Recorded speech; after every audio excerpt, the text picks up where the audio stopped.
एक दिन नारद मुनि वैकुंठ पहुंचे। भगवान विष्णु कमल आसन पर विराजमान थे। मंद मंद मुस्कान उनकी चेहरे पर थी। नारद जी ने श्रद्धा से प्रणाम किया और बोले, हे प्रभु, मैंने पूरे ब्रह्मांड की यात्रा की, हर जीव के सुख दुख को देखा, लेकिन एक सवाल मेरी जिज्ञासा को शांत नहीं होने देता। माया क्या है? कृपया इस रहस्य को समझाइए। भगवान विष्णु मुस्कुराए और बोले, नारद, माया को शब्दों में समझना कठिन है। इसे केवल अनुभव किया जा सकता है। यदि तुम सच में इसे जानना चाहते हो तो मेरे साथ चलो। नारद मुनि उत्साहित हो गए। उन्होंने सोचा कि अब भगवान स्वयं उन्हें इस गूढ़ रहस्य को समझाने वाले हैं। उन्होंने सोचा भी नहीं था कि आगे क्या होने वाला है। भगवान विष्णु नारद मुनि को लेकर एक रेगिस्तान में पहुंचे। तेज धूप चमक रही थी, लू की थपेड़े पड़ रहे थे। कुछ समय बाद नारद को प्यास लगने लगी। उन्होंने भगवान से कहा, हे प्रभु, मुझे बहुत प्यास लगी है। भगवान विष्णु मुस्कुराते हुए बोले, थोड़ा आगे चलो, तुम्हें एक गांव मिलेगा, वहां जाकर पानी मांग लेना। नारद जी तुरंत गांव की ओर बढ़े। कुछ ही देर में उन्हें एक सुंदर घर दिखा।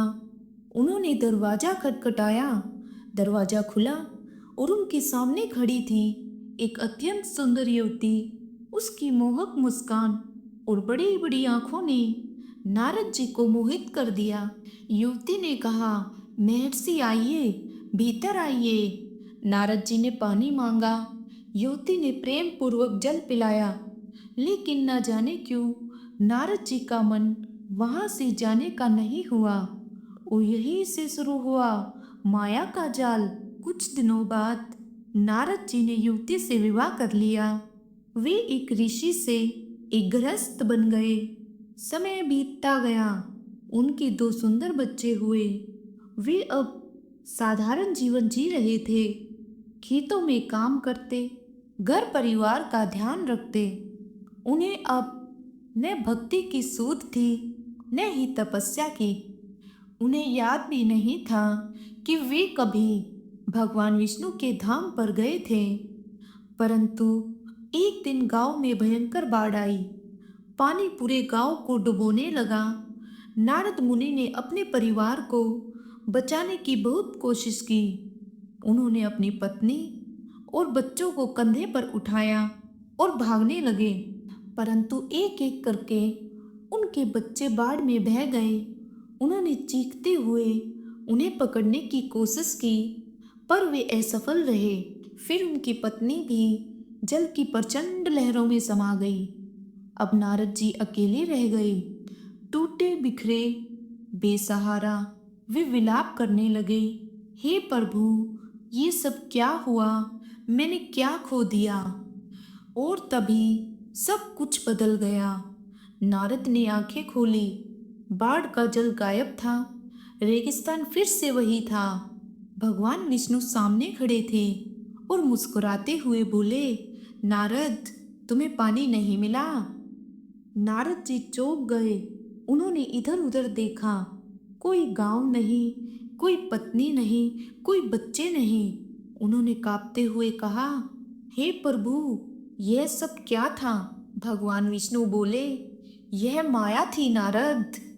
तुमने स्वयं इसे अनुभव किया। जब तक तुम ज्ञान से भरे थे तुम इसे नहीं समझ पाए, पर जब तुम स्वयं इसके जाल में उलझ गए तभी तुमने इसकी शक्ति को जाना। नारद मुनि भगवान विष्णु के चरणों में गिर पड़े। उन्होंने कहा, प्रभु, अब मैं समझ गया, माया केवल एक भ्रम है। यह संसार एक सौपन के समान है और जो इसे सत्य मान लेता है वह इसके जाल में फंस जाता है। यह कहानी हमें सिखाती है, संसार की वस्तुएं नश्वर है। जो चीजें आज हमारी हैं वे कल नहीं होगी। मोह हमें अपने कर्तव्यों से भटकाता रहता है। केवल ईश्वर की शरण ही हमें माया से मुक्त कर सकती है। अगर आपको यह कहानी पसंद आई तो इसे लाइक करें, चैनल को सब्सक्राइब करें। अगली बार फिर मिलते हैं एक प्रेरणादायक कहानी के साथ। तब तक के लिए धन्यवाद।